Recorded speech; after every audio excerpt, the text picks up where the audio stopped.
Alright guys, what is going on? It's your boy Finn, and I haven't posted in a while, and that is because I obviously took footage, but I had a great training week too. It was going to be a vlog of a full day of training, but the week ended kind of rough. I re-aggravated my knee really badly, or at least I went for another run, and my knee hurt like it always does. But it seized up again, the pain was really bad, I couldn't walk upstairs, etc. I ended up going to the doctor and I found out I had a meniscus tear. He didn't take an MRI or anything because for insurance purposes, I have to wait 4 weeks to get that, but he was so confident that it was a meniscus tear that he went as far as diagnosing it as one officially. So it sucks. Meniscus tear isn't as scary as it sounds. A lot of people actually have them. They just don't even know it and they don't feel it. They're soccer players, basketball players, runners are doing their thing through it. They have no idea it's there. It's very common, but for some people, during the when they tear it, during that time, it gets extremely inflamed and it really, really bothers the knee. And until you get rid of all the inflammation and pain and all the gunk that goes around the knee from it, it's very, very painful and it's not possible to train on. So essentially, for me, the doctor said, I may need surgery or whatever. I'm sure I'm gonna be one of those cases where once the inflammation's down, it's gonna recover and I'll be fine. 4, 6, maybe 8 weeks. Now, I can still cycle, I can still swim, and I can still weight train. So the plan is, I'm going to pivot my race from Ironman Tulsa, which is on May 23rd, to Ironman Gulf Coast in Panama City, Florida, which is a 70.3 half Ironman race. The reason I'm doing this, and it's on May 15th, so it's sooner than Tulsa, but the reason I'm doing this is because right now, where I am in my training, I'm in half Ironman shape. If I wanted to tomorrow, I could run, not because of my knee, but if my knee was good, I could do a half Ironman to finish. Obviously, I wouldn't crush it on the time, side of it, but I would finish it. And, I'd probably do a decent time. Not my best or whatever, nothing impressive, but I could do it. And because of that, I feel that if I have to take, say it's even 8 weeks off running, kind of the maximum end of the spectrum, and I still have to ease my way back, right? Like it's not like my first run back can be a 5 or 6 mile run. That's dangerous on the knee and that could just set me back and ruin everything. I'm gonna have to come back slowly. So to think I could do that, build back up, and prepare for a full marathon in Tulsa is just stupid, and maybe it's doable, but it's dangerous, and I have so many plans for fitness events I want to do to end the year after this kind of triathlon I'm doing, and set my mind to that it's just not worth it for me. But like I said, I do what I say I'm gonna do, and I said I was gonna do an Ironman in May. So thankfully, the half Ironman still had slots, and we're gonna go there and we're gonna crush it. We're gonna put up a great time on the half marathon. I can build my run back up to a marathon or a half marathon distance. I feel confident I can do that in 5, 6 weeks, because it's just going to be a matter of getting the legs back in shape and back to feeling the pounding of running. Not really my system, because my engine is going to be built and maintained through swimming, biking, and I'll add the rower in the gym, even long walks, hiking, elliptical stuff. And my engine will probably improve speed-wise tremendously on the swim and the bike, because now I don't need to worry about adding volume for distance. I can work on adding speed for the 73 distance, which I'm already sort of conditioned for. So that's actually exciting. I'm more nervous, to be honest, about the 70.3 race, because it's not something that I'm just kind of doing to finish now. It's something that I think I can perform well at time-wise, and so I'm going to give it my all to do that. Obviously, I'm nervous about my knee and how that's going to hold up. So, we'll see what happens. Best case scenario, 4 weeks from now, I can start building my run back up. And, I have, 4 minus 13, 9 weeks to build the run back up before a half marathon, which isn't, crazy. Like I said, I mean, I'm not saying this to sound like an asshole, but I really could run a half marathon like tomorrow if my knee was good and be fine. And 2 months ago, I could have as well. Not my best time, not like a mind-blowing time, but I could do it. So that's why we're switching to the half. Obviously, a full is a different story, a different beast. And like I said, it's not worth me getting injured. If I've learned anything through this knee experience, it's that, man, had I took the signs I was given 5 weeks ago, or whatever my half marathon time trial was 3 weeks ago, I'd be in the doctor the next day, and I'd be 3 weeks in, so I'd be either a week away from kind of building back up and recovered, or 2 weeks away, 3 weeks away, but I'd still probably be able to make Tulsa.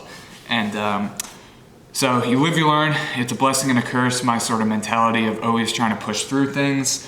I think what I've learned from this experience is, if it's mental, by all means, you just keep going, push through it, don't listen to it, finish your damn workout.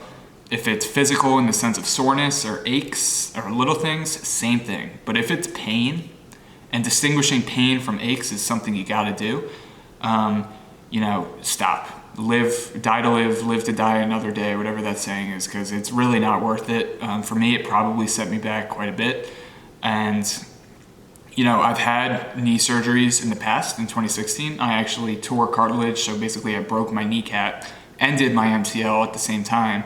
And that pain wasn't half as bad as the meniscus after I tried to run on it. Like, I literally cannot get upstairs, my knee's stuck, and it sucks. So I knew something was up, but again, in my head, I knew it was probably more serious than I thought.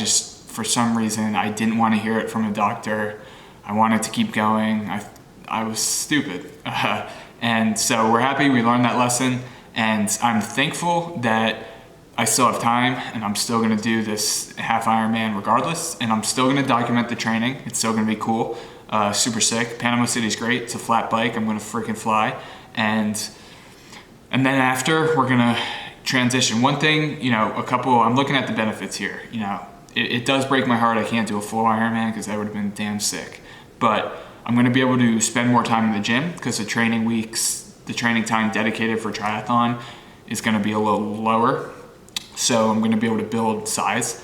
I'm gonna focus a lot more on VO2 max stuff. So speed on the swim and the bike, which is gonna build my engine up more. I'm gonna be honest, what I wanna get into next is CrossFit Spartan stuff. And I wanna compete at a high level in those things. And this is really, really gonna help me.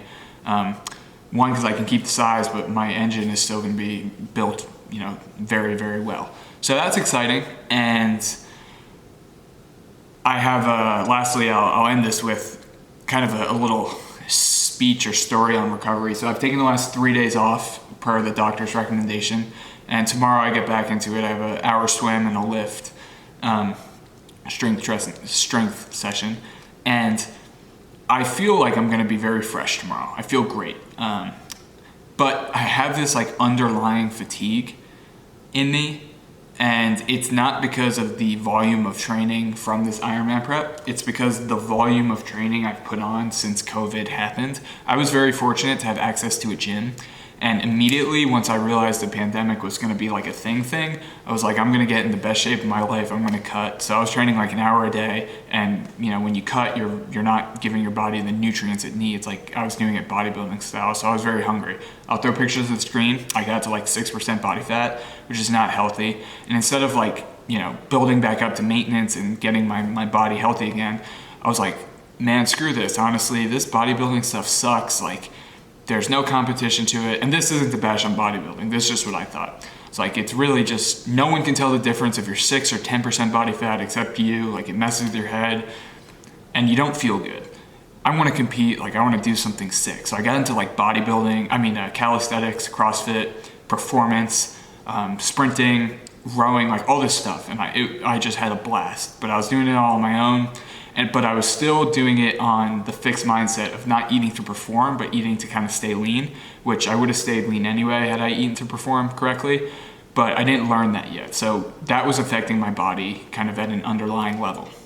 Then towards the end of summer, I kind of get challenged, or it pops in my head. I'm like, man, I'm going for this Ironman thing. I'm going to be an endurance hybrid athlete. And literally the next morning I wake up, get on my friend's road bike, and he rides with me. We do 12 miles, then we do 20 miles, and we do 25 miles. Within 4 rides, I'm doing 30 miles on a 3,000 foot gain elevation course. Mind you, I have no idea about nutrition on the rides, hydration, electrolytes, none of that.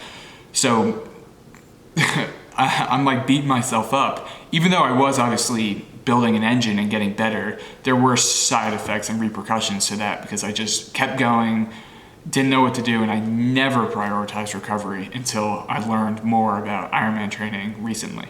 But then I moved to North Carolina, 16-hour drive, moving, like manual labor, getting all this stuff in here. That week, my first week in North Carolina, the day after I moved here, I wake up, I slept on the floor because I was too lazy to set up my bed that night.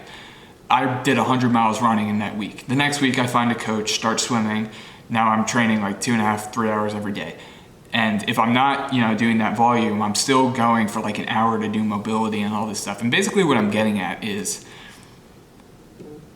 after this race, I think, and I noticed this because these 3 days I've taken off, like I do feel recharged. I'm obviously going to perform very well, but there's a month of deloading my body needs.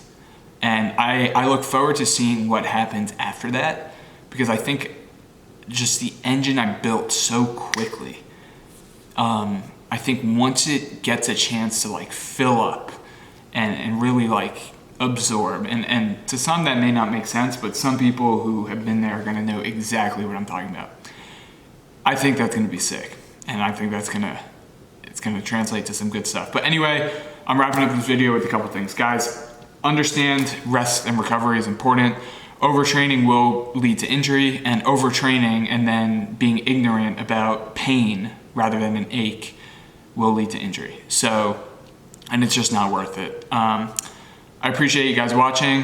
Stay tuned for all the content, and I will catch you guys in the next video. Peace.